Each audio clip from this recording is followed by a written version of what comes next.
The ring felt heavy on my finger, a beautiful, shining lie. We'd been together for 5 years, and when Mark proposed, I thought my life was finally going to fall into place. But then came the conversation. The one where he casually suggested we explore our options before tying the knot, because apparently, a lifetime commitment meant a final fling. I smiled, I nodded. And inside, a cold, calculated fury began to build. This isn't just about a broken engagement. This is about a woman pushed to her absolute limit, who decided to play the game better than anyone, and make sure that when the dust settled, she was the only one left standing. Get ready for a story of quiet revenge and unexpected self-discovery. Hey there, I'm Clara. I should have seen it coming. The signs were there. Mark and I had been engaged for 7 months, wedding set for September. I was involved in every decision, thinking that's what being a good partner meant, fully committed, building a life together. It was a Saturday morning. Babe, I've been thinking, he said. What if we explored our options? Explored our options. My coffee cup clattered. What does that even mean, Mark? He chuckled. Just see what else is out there. Experience other people. Get it out of our systems before we commit for good. Like an open relationship trial run. Open relationship trial run. The words hung in the air like a poisoned dart. I took a slow breath. You want to date other people? 5 months before our wedding. He laughed nervously. Don't be so dramatic. It's just about freedom, experiencing life. You know, before we're like tied down. He mimed handcuffs. Marriage to him was a prison sentence. Somehow, I kept my expression neutral. So, this would be completely open. No rules. Exactly, he beamed. Total freedom, no judgment. We just live our lives for a bit, then come back together, stronger than ever. I nodded slowly, putting on my most understanding smile. Sounds like you've got it all figured out. I turned away, allowing myself to feel the full magnitude of what was happening. If he could explore others now, what's stopping him after marriage? In that moment, something crystallized in me, a clarity. I wasn't angry. I was awake, seeing clearly for the first time. I knew you'd understand, he said, hugging me. That's why I love you. But as he chattered excitedly about dating apps, I wasn't listening. I was calculating, assessing, planning. The seed of resolve had been planted. That night, as he slept, I stared at the ceiling. Was this how little he valued what we had? Was this who I wanted to be, the woman who smiled and agreed while her self-respect crumbled?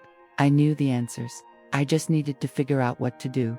The next morning, while Mark was at the gym, I started making calls. First, to our wedding planner, cancel everything.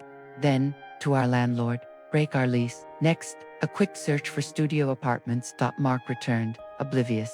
I'm thinking of checking out that new bar tonight, he said. Sounds like fun, I replied, my voice sweet. You do that. Over the next few weeks, I became a master of deception. Mark was thrilled, thinking I was fully on board. He'd come home buzzing with stories of dates. I'd listen, nodding, all the while finalizing my own plans. I systematically moved my most important belongings, small boxers at a time, hidden in my car, taken to my new, tiny studio. Mark was too busy swiping right to notice. I opened a new bank account, transferred all my personal savings, and changed the direct deposit from my paycheck. Our joint account would soon be empty on his end. His messages became more carefree, more dates, more drinks, more strangers. I responded just enough to keep up appearances. Missing you. He'd text late at night. You too, I'd answer. Just playing my part. Met the most amazing woman tonight. He wrote from a rooftop bar, with a photo of him between 2 women. Sounds fun, I replied, while sorting through his mail.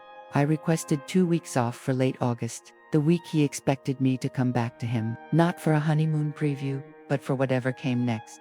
The apartment felt emptier, but also lighter, cleaner. At night, the quiet felt good instead of lonely. For weeks.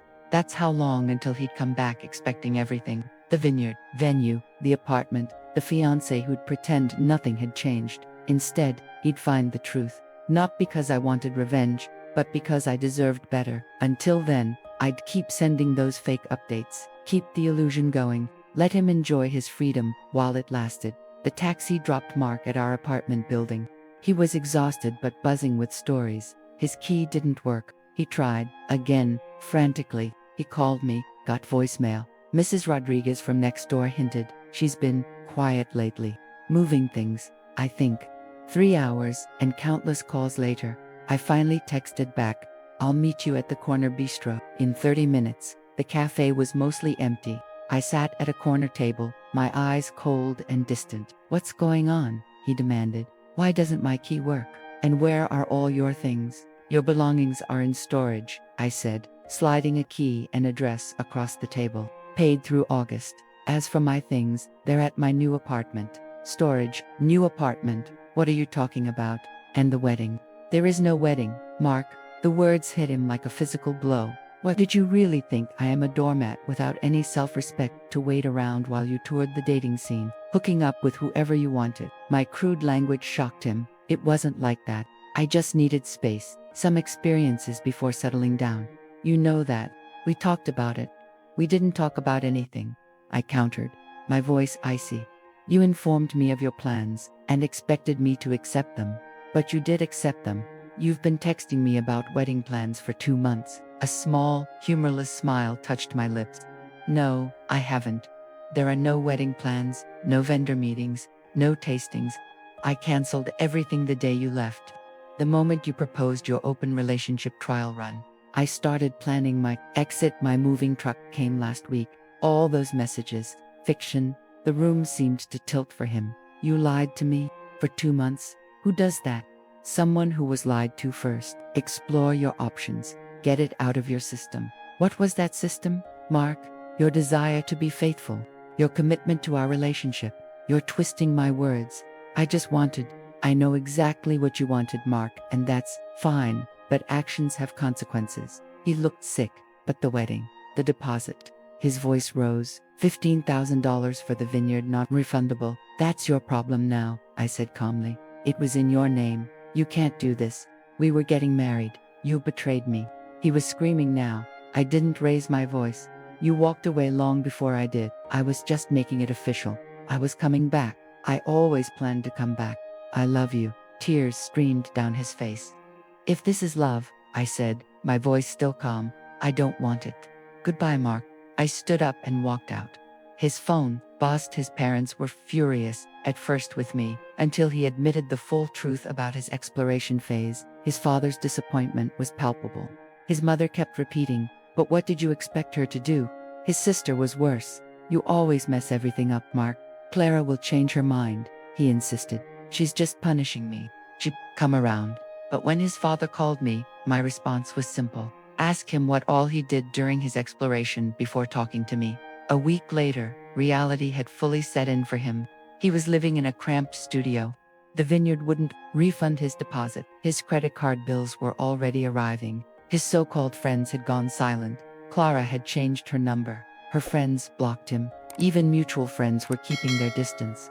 Someone, he suspected me, had let slip the real reason. I didn't cheat, he told his reflection. I was just having experiences. But even to his own ears, the words sounded hollow.